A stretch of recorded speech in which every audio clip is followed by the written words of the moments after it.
श्री स्वामी समर्थ. आजच्या व्हिडिओमध्ये तुम्हा सर्वांचं खूप खूप स्वागत. उद्या आहे गुरुपौर्णिमा.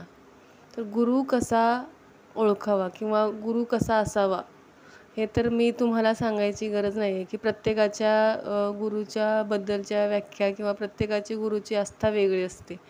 तर आजच्या ह्याच्यामध्ये प्रत्येक ठिकाणी भोंदू बाबा आहेत किंवा चांगलेसुद्धा आहेत आणि वाईटसुद्धा आहेत. तर आपण अशा लोकांकडे न गेलं पाहिजे की ज्यांचे खूप फॉलोअर्स आहेत किंवा ज्यांना ज्ञान नाही आहे पण फक्त चेहऱ्यावरती तेज आहे म्हणून आपण त्यांना गुरु मानतो. तर असं नाही झालं पाहिजे. आज त्यासाठीच मी तुम्हाला एक छोटीशी गोष्ट सांगणार आहे. त्याच्यावरून तुम्ही ठरवा. आणि जर तुम्हाला व्हिडिओ आवडला तर नक्की लाईक, शेअर आणि सबस्क्राईब करा. चला तर मग ऐकूया एक छानशी गोष्ट. एक खूप गरीब व्यक्ती होता. एक वेळचा जेवणाची सुद्धा त्याची भ्रांत होती. पण तो एका व्यक्तीला गुरुच्या स्थानी मानत होता. ते एका हेड होते एका मंदिरात किंवा ह्याच्यामध्ये होते. तर त्यांच्याकडे गेला आणि खूप रडायला लागला की आता मी काय करू, मला एक वेळचं जेवणसुद्धा मिळत नाही आहे. तर तुम्हीच आता मला वाचवा, नाही तर मी मेल्याचा तुम्हाला संदेश येईल, माझ्यासाठी काहीतरी करा. तर तो बोलला, हा इकडे एक गाढव आहे माझं, खूप म्हातारा आहे, वयस्कर आहे, तर त्याला तू घेऊन जा. तो तुझे सगळे जे काय तुझे प्रश्न आहेत ते सोडवेल. तर त्याला वाटलं की आता हे गाढव माझी काय मदत करणार, म्हणून तरीसुद्धा तो गुरुने सांगितलं आहे म्हणून ते गाढव घेऊन जातो. घेऊन गेल्यानंतर रानातून चालत असतानाच एका जंगलाच्या जवळपास जाताच ते गाढव मरण पावलं.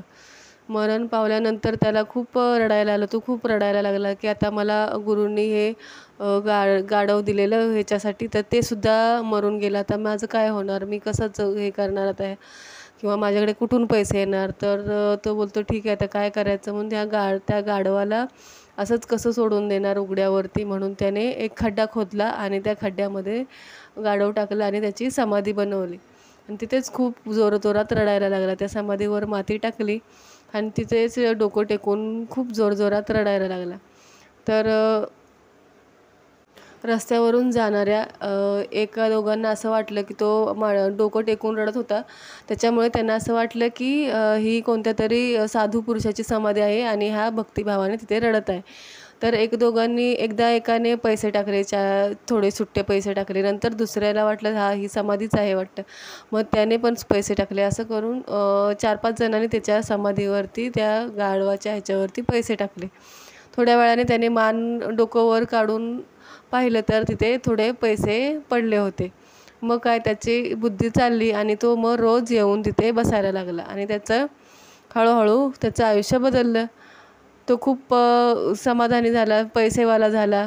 थोड्या दिवसानंतर 6 महिन्यानंतर तो पुन्हा त्या गुरुकडे गेला धन्यवाद द्यायला की गुरुजी तुम्ही माझ्यासाठी हे एवढं सगळं केलं, तुमच्यामुळे माझी परिस्थिती सुधारली आहे, तुमचे खूप उपकार झाले, तुम्ही कमालच केली, माझं आयुष्य बदललं.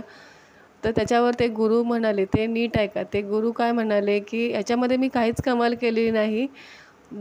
आतापर्यंत तू ज्या मदारावरती इथे पाया पडायला येतोय, समाधीवरती पाया पडायला येतोस, तर ती त्या गाढवाच्या आईची आहे.